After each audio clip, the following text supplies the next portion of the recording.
നമ്മുടെ രാഘവന് കിട്ടിയ ഗിഫ്റ്റ്.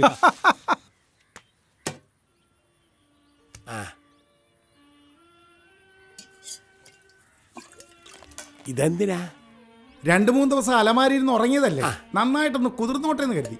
നല്ല തരിപ്പ് തന്നാ നല്ല കുതിർന്നത് തരാം. കല്ല് ഞാനതോടെ വെച്ചതായിരുന്നു. ഓ ദാ വരുന്നേ, ഇപ്പൊ വരാം. ഈ ബസ് എവിടെ പോയി കിടക്ക? ഇന്ന് ലേറ്റ് ആവും. അതെ അതെ. റെഡിയായി നിന്നോ.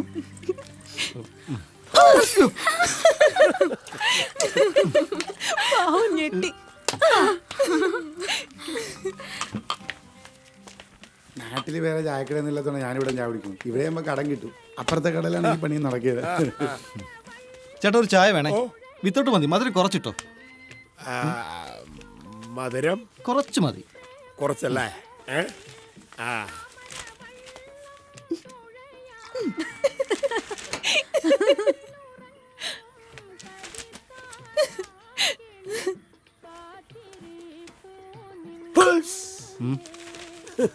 ഞാൻ കണ്ടായിരുന്നു. എന്ത്? അതവിടെ നിക്കട്ടെ. ചേട്ടൻ ഒരു ബോണ്ട ഇങ്ങെടുത്തോണ്ട് വന്നേ. ബോണ്ട ബോണ്ട എടുക്കേണ്ടി വരും. ചെല്ല്. ബോണ്ട എടുക്കട്ടെ. ചെല്ല്.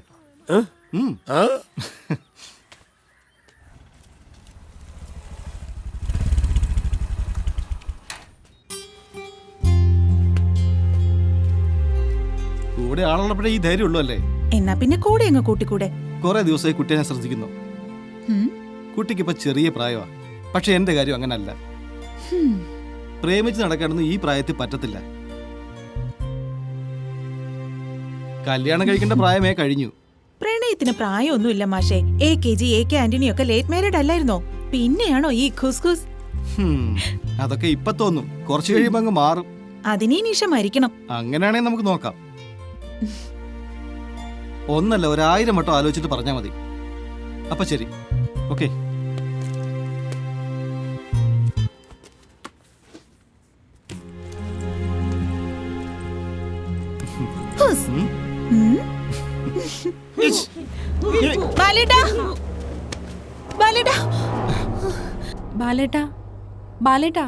എന്തിനാ ഉറക്കേത്? നീയോ എപ്പോ വന്നു? ചായ ഇവിടെ വേറെ ആരും ഇല്ലേ ചായ എടുക്കാനായിട്ട്? എന്താ ഞാൻ തന്നാ പറ്റില്ലേ? കുഴപ്പമൊന്നുമില്ല. ഈ ശൃംഗാരമാണ്. എന്തോ ഞാൻ കേട്ടോ കേട്ടോ. എന്താ ശൃംഗരിച്ചാല്? എടി പൊട്ടി പെണ്ണെ, നീ എന്റെ അനിയത്തിയല്ലേ? അനിയത്തിയോട് ആരെങ്കിലും ശൃംഗരിക്കുവോ? കഴുത. എടി നീ എന്റെ വിരലെ തൂങ്ങി നടന്നോളല്ലേ? അത് പണ്ട്. ഇപ്പോഴേ ബാലേട്ടനെ എന്റെ മുറച്ചിറക്കനാ. എടി നിനക്ക് പറഞ്ഞാ മനസ്സിലാവില്ലേ? എടി നമുക്ക് ആ കൃഷ്ണേട്ടനോട്ടുള്ള ആലോചന നോക്കാം. അയ്യേ, എനിക്ക് വേണ്ട 2ാം കെട്ടുകാരനെ. എനിക്ക് എന്റെ ബാലേട്ടൻ മതി. എടി കൃഷ്ണേട്ടൻ ഒരു 2ാം കെട്ടുകാരനായിട്ട് നീ കാണരുത്. നിന്റെ ചേച്ചി പ്രസവത്തോടെ മരിച്ചിട്ട് 5-6 വർഷമായില്ലേ? എന്നിട്ട് കൃഷ്ണേട്ടൻ വേറെ കെട്ടിയോ? എടി ആ കുഞ്ഞിനെ വളർത്തേണ്ട ഉത്തരവാദിത്വം നമുക്കല്ലേ? നീ അവളുടെ കുഞ്ഞമ്മയല്ല, അമ്മയോണം. ദുബായ് നീ അവധിക്ക് കൃഷ്ണേട്ടൻ വരുമ്പോൾ നമുക്കതങ്ങ് നടത്താം. എനിക്ക് ചേരുന്നത് ഞാൻ തീരുമാനിച്ചോളാം. ബാലേട്ടൻ എന്റെ ബ്രോക്കർ ആവാതിരുന്നാ മതി. എന്നെ ഒഴിവാക്കാനല്ലേ? എന്നിട്ട് ആ വായയുടെ മത്സമ്മയുടെ മോളെ കെട്ടാനല്ലേ? ബാലേട്ടൻ വേറിക്ക് ഞാൻ പൊട്ടിയാന്ന്. ഞാൻ പക്ഷെ അത്ര പൊട്ടിയൊന്നുമല്ലോ കേട്ടോ. എടി അവളെ കെട്ടിയാലും കെട്ടിയില്ലെങ്കിലും നീ എനിക്ക് അനിയത്തിയാ. അമ്മായി ഞാൻ ഇറങ്ങുക കേട്ടോ. എന്തെങ്കിലും ഒരിക്കൽ എന്റെ വില ബാലേട്ടൻ മനസ്സിലാവും. അന്ന് ദുഃഖിക്കും.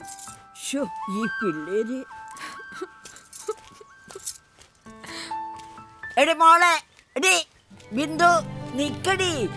വേണ്ട അമ്മായി, ഞാൻ പോവാ. എത്ര നാളെ നാണമില്ല ഒരാളുടെ പുറകെ നടക്കുന്നത്. ഇവളോട് പറഞ്ഞാലും കേൾക്കൂല. ബിന്ദു, ഞാൻ പറയുന്നൊന്ന് കേക്ക്. വേണ്ട, ഞാൻ ഇനി ഇങ്ങോട്ട് വരുന്നില്ല. വല്ല മണ്ണിക്ക് തല വെച്ച് ചാവും. അയ്യോ എടാ ബാല, ഞാൻ അവിടെ ചാകാൻ പോകുന്നെന്ന്. ബിന്ദു, ഞാൻ പറയുന്നൊന്ന് കേക്ക് മോളെ. എടാ എന്തിനാടാ നീ അവിടെ ദേഷ്യം പിടിപ്പിച്ചേ? നീ ആ മത്സരവനെ കണ്ടിട്ടാണാ? കാര്യങ്ങൾ ഇപ്പൊ നാട് മുഴുവൻ പാട്ടാണല്ലോ. അമ്മ എങ്ങനെയാണോ മനസ്സിലാക്കിയിരിക്കുന്നത്? എനിക്ക് അവളെ അനിയത്തിയല്ലേ അമ്മേ? എനിക്കൊന്നും അറിയില്ല. അവളാണെങ്കി വയസ്സാം കാലത്ത് തന്നെ നോക്കിയെങ്കിലും ചെയ്തേനെ. ഈ അമ്മയുടെ ഒരു കാര്യം അമ്മ എന്ന് പറഞ്ഞ് മനസ്സിലാക്കോളെ. അയ്യേ, പിന്നെ എനിക്ക് അതിനല്ലേ നേരം. നീ തന്നെ അങ്ങ് പറയേ മനസ്സിലാക്കിയേ എന്താണെന്ന് വെച്ചാ ചെയ്യ്. എടാ അവള് വേറെ തല വെക്കാൻ പോയേക്ക് ഈ പെണ്ണിന്റെ ചെന്ന് ഒരു നോക്കടാ പോ.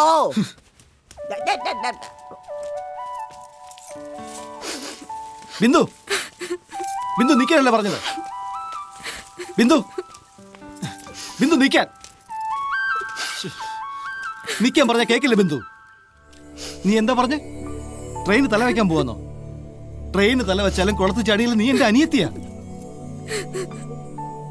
ഞാനിത് കേട്ടോ മടുത്തു ബാലേട്ട. ഇനിയെങ്കിലും ഈ ഡയലോഗ് ഒന്ന് മാറ്റി പറയൂ പ്ലീസ്. ബിന്ദു, കല്യാണം കഴിഞ്ഞാൽ പല കാര്യങ്ങളും ഉണ്ട്. എനിക്ക് പറ്റില്ല ബിന്ദു നിന്നെ വേറെ അർത്ഥത്തിൽ കാണാൻ. എനിക്കങ്ങനെ തോന്നുന്നില്ല ബിന്ദു. നീ എന്നെ മനസ്സിലാക്ക് പ്ലീസ് ബിന്ദു.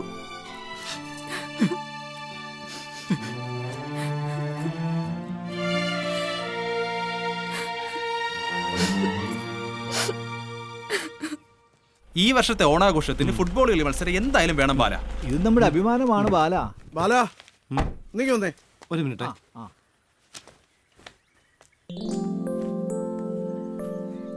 അല്ല കൃഷ്ണേട്ടാ, ഇത് എപ്പോ വന്നു? ഇതെന്തോടാ ഇത്? ഇതാണ് മസിൽ. ഈ പറയുന്ന ആൾക്ക് മസിലുണ്ട്. ഞാൻ വന്നിട്ട് 1-2 ദിവസമായി. ഇപ്പഴാ ഒന്ന് പുറത്തോട്ടിറങ്ങാൻ പറ്റും. അതൊക്കെ പോട്ടെ. അല്ല മോളെ എന്താ കൊണ്ടുവരാൻ? ഞവളവിടെ? ആ അവളിപ്പോ എന്നോട് അടുക്കുന്നില്ലെന്നേ. വല്ലപ്പോഴൊക്കെ അല്ലേ ഞാൻ വരുന്നത്. അതാ ഇതാണ് പറയുന്നത്. അവൾക്കൊരു അമ്മ വേണ്ടേ? ഏയ് അതൊന്നും ഇനി നടക്കത്തില്ലെന്നേ. അതെന്താ? കുഞ്ഞിനെ തന്നതിന്റെ പുറകെ തന്നെ വെള്ളത്തുണിയിൽ പൊതിഞ്ഞു വന്ന അവളുടെ ശരീരം മറക്കാൻ പറ്റുന്നില്ല. എന്റെ കൃഷ്ണേട്ട, കാലം വായിക്കാത്ത മുറിവുകളുണ്ടോ ലോകത്ത്?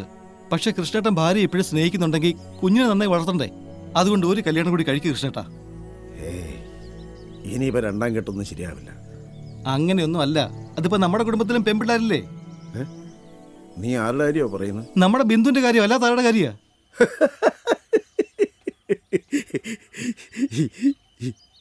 എടാ അവക്ക് നിന്നെ തലക്ക് പിടിച്ചിരിക്കല്ലേ, പിന്നെ എന്നെ കെട്ടുവോ? നീ ഒരു മാതിരി. ഞാൻ അവളെ എൻ്റെ അനിയത്തിയെ പോലെ കാണുന്നേ. നാള് ദോഷത്തിന് ചില പ്രശ്നങ്ങളൊക്കെ ഉണ്ടായിരുന്നു. ഇപ്പോൾ അതൊക്കെ മാറി. കൃഷ്ണേട്ടൻ തന്നെ അവളെ കല്യാണം കഴിക്കണം. ഏയ് ഭാര്യയുടെ അനിയത്തെ കല്യാണം കഴിക്കാന്ന് വെച്ചാ അതെങ്ങനെ ശരിയാവില്ല. എന്നാലും അങ്ങനല്ല. ഒന്നും പറയണ്ട. ഭാര്യയുടെ അനിയത്തി എന്നുള്ള അല്ലല്ലോ കൃഷ്ണേട്ടാ. അതൊന്നും ശരിയാവില്ല. നമ്മുടെ കുട്ടിക്കൊരു അമ്മ വേണ്ടേ? ചേട്ടൻ ഒന്നുകൂടി ഒന്ന് ആലോചിക്കേ. ആലോചിക്കാം. നീ വണ്ടി കയറി, നമുക്ക് അകത്തിരുന്ന് സംസാരിക്കാം. ഇല്ല, ഞാൻ വന്നോളാം. അവിടെ ഓണാഘോഷ കമ്മിറ്റി നടക്കുക. എനിക്ക് അങ്ങോട്ടൊന്ന് പോകണം. എന്നാ ഞാൻ ചിറ്റ കണ്ടിട്ട് പോകണം. നിനക്ക് കുറച്ച് സാധനങ്ങൾ കൊണ്ടുവന്നു എടുത്തോ. ഇത് എയർപോർട്ടിൽ നിന്ന് വാങ്ങിയതാ. അടിപൊളി. ഓണാഘോഷ കമ്മിറ്റിക്കുള്ളതായി. വിട്ടോ ചെല്ലേ, ഞാൻ വന്നോളാം.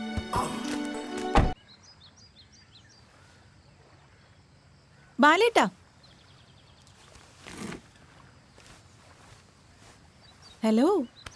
എന്താ ബാലേട്ടാ ഇത്? വാ.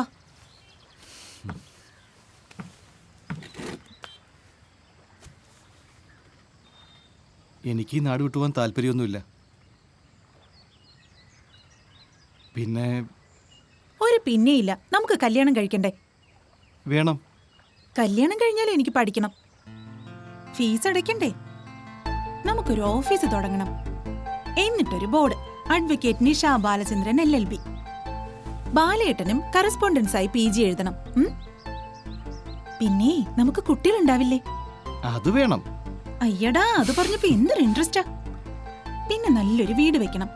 നല്ലോണം ജീവിക്കണം ഒരു ദിവസമെങ്കിലും. ഒരു ദിവസം എന്നല്ല, ജീവിതകാലം മുഴുവനും. അതല്ലേ ഞാൻ പറഞ്ഞേ. ഒരു 3-4 കൊല്ലത്തെ സമ്പാദ്യമായി കഴിഞ്ഞാൽ ഇങ്ങ് പോരാലോ. എനിക്ക് നിന്നെ കാണാതെ. ബാലേട്ടന് മാത്രമല്ലല്ലോ, എനിക്കും വിഷമം ഉണ്ടാവില്ലേ? നമ്മുടെ ജീവിതത്തിന് വേണ്ടിയല്ലേ കുട്ടാ. ശരി. നല്ല കുട്ടി. ഇതെന്താ ബാലേട്ട ഷേവ് ചെയ്യാത്തെ?